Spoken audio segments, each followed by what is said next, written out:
Welcome everyone, you're watching World Talks and I'm your host, Klaudia Czerwińska. Thursday marks a day that we've all been waiting for, a day that could potentially move the world closer to the end of the war in Ukraine. Although a lot has been said about who will attend and who will skip, nothing is certain until the meeting commences. In the meantime, Donald Trump offered to go to Istanbul, but he won't be there. Vladimir Putin, who proposed this meeting, is not attending either. What to expect of the meeting, and is it going to change Ukraine's position on a potential road to peace? Is lasting peace even an option by this point? To answer these fundamental questions, I'm joined by Oleksyi Goncharenko, Ukrainian MP from the European Solidarity Party. Good morning, and thank you for joining us here on the program. Hello. So, the latest, Vladimir Putin is not attending the talks. He's not on the list, not attending a meeting that he proposed in response to the European sanctions threat backed by the U.S. during the Kyiv meeting last weekend. What is your comment to that? Putin doesn't want peace, and he showed it absolutely clearly. And now it's the time for European countries and the United States to act. Unfortunately, Putin recognized it as a weakness, what had happened when European leaders came to Kyiv, French, British, German and Polish leaders, and gave ultimatum to Putin to stop the fire, to have a ceasefire. He ignored it and nothing had happened. So for him it's a weakness, and he does not respect weakness. That's why it's time now to hit him hard. The best thing is to seize Russian frozen assets, also to impose new but very serious sanctions against Russian economy. That's the only thing which will show to him that European leaders and United States leaders or Western leaders are really serious, and they should be respected. Mm-hmm. Leading up to today, I managed to speak to Diane Francis from the Atlantic Council, and she mentioned that Donald Trump's visit to the Middle East, tied to some of the deals that were signed, also concerned an oil deal that could potentially cut some of Russia's influences. Do you think this is a signal from the United States that Donald Trump is actually changing and shifting his perspective on the negotiations with Ukraine and with Russia? Let us wait till the concrete decisions to be made. I think it's clear to everybody in the world, including President Trump now, that Putin doesn't want peace. And now it's the time to put pressure on Putin, because when President Trump was not sure that Ukraine wants peace, he put pressure on Ukraine. Mm-hmm. And now it's time to put pressure on Russia. If he will not do this, the war will continue, and he will look as he lost, as that he loses. And because he said, I will stop the war in 24 hours, it's clear that it's impossible, but now it's more than 100 days, and the war still continues. And the only obstacle to this is Putin. So it's time to President Trump to act. Mm-hmm. So how do you assess President Trump's choice to be in Qatar instead of Istanbul when it comes to this meeting taking place today? But it's clear that Trump would not come if there will be no Putin there. With whom will Trump meet? With the Russian delegation led by nobody. So for the moment, Putin created the negotiation team led by his assistant. But President of the United States will not meet with assistant of Putin. It's humiliation. So it's clear. So that I completely understand why Trump is not coming to Turkey, at least for the moment. I think some things can be changed quickly. But what I will not understand, if after such humiliation from Putin, European and American leaders, Western leaders will not act. That would be the worst possible scenario. That will embolden Putin even more. That will show and prove him that the West is weak, should be attacked, and should be neglected. And what do you think is going to be President Zelensky's response to the events today, considering that he wrote earlier on during the week that if Putin is going to meet him by the negotiating table, he's going to speak to him, but only to him? Are we to see President Zelensky today sitting by the negotiating table if Putin doesn't show? No, the same as I told you about President Trump, the same about President Zelensky. You can meet only with Putin. That's absolutely right.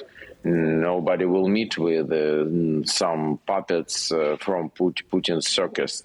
So there is sense to speak with one person in Russia. This person name is Putin. That's it. So in the case that Putin is not flying to Turkey, in this case, I think negotiations will happen, but on the technical level, the same level as Putin created the team. So Putin tries to win the time. So that's why he sent in some delegation. But he shows by everything, by the people, personalities in this delegation, by his attitude, that he's not serious about this. We've heard from NATO Secretary General Mark Rutte, who in an interview with Turkish news agency mentioned that within the next 2 weeks there is an opportunity for real advancement in the coming days under the leadership of President Zelensky with significant support from the United States. Given this context and given the meeting that is taking place today, has anything changed, or is there something in the cards that we could potentially see in those coming days based on what Rutte said? I hope something will happen, but we heard about this week, this is crucial week, this is one more crucial week, this is again 2 crucial weeks. Unfortunately, the situation is very simple. Before Putin will be not just threatened, but before Putin will feel the big pain from the acts of the West, before this, he will spit on West. He will ignore West, and he will not respect what Western leaders are telling. That's it. That's so easy like it is. And so that's in the hands of the West, either to show strength or to show weakness.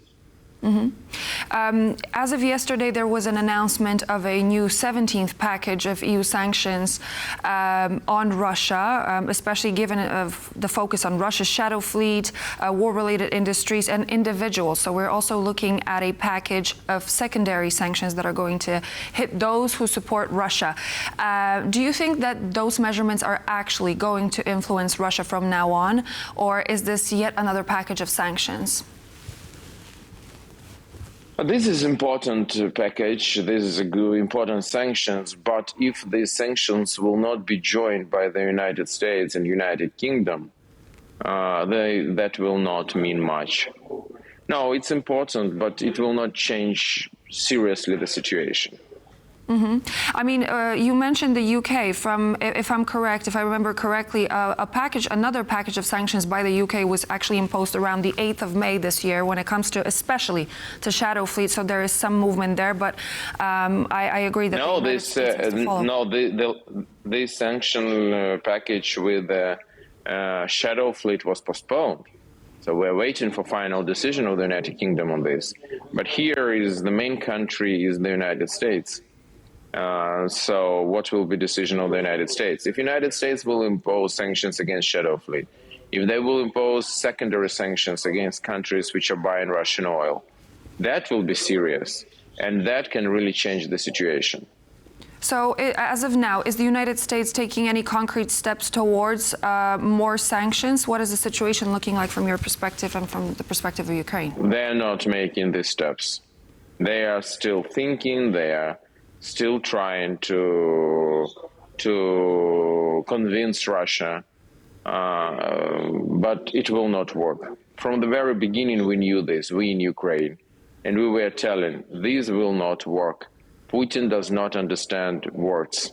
He understands only actions, tough actions. So there is only one way to have him on the negotiation table, to kick him hot. I mean, this whole dynamic over this week is quite interesting because on Sunday we heard from Putin, who said, I want to have this meeting on Thursday. There was supposed to be a package of sanctions which was announced yesterday. And it seems to be the case that this is a sort of a smokescreen by Russia yet again to move from ceasefire. These talks today in Istanbul, do you see them as a potential way of de-escalating the conflict, or is it in fact just a smokescreen yet again? No, it's a smokescreen for Putin. He tries to win the time. He doesn't want to stop hostilities. So he will not stop the war, before he will realize that if he is not stopping the war, his country will be just ruined, at least economically. You also, at the beginning of our conversation, you mentioned frozen assets. How is the situation looking in terms of the Western countries and gaining assets when it comes to those frozen Russian assets? That's something which Europe can do without Trump, without the United States, is to seize Russian frozen assets. And that will be a very serious step. And that will be something which Putin will understand that Europeans are serious. And I really can't understand why it's not happening. Once again, it doesn't depend on the United States. It's completely European decision, and still it's not made. So just to sum things up ahead of the meeting, considering all the events of last week, if those talks, for example, collapse or are postponed, what is the next diplomatic move for Ukraine? It's not about Ukraine. Ukraine made all the moves possible. The question is what will be done by the West. If the West will kick hard Putin, then it's absolutely possible that Putin will, after this, accept negotiations, real negotiations. If West will not hit hard Putin, then the war will continue at least till the end of the year. What will be then, I don't know. Let's see if this mounting pressure on Russia and the meeting is actually going to bring some difference. Thank you so much, Oleksyi Goncharenko, Ukrainian MP from the European Solidarity Party. Thank you for joining. And so this would be all for now here on World Talks, but please do stay tuned. We're back in just a moment with more news and features for you to enjoy.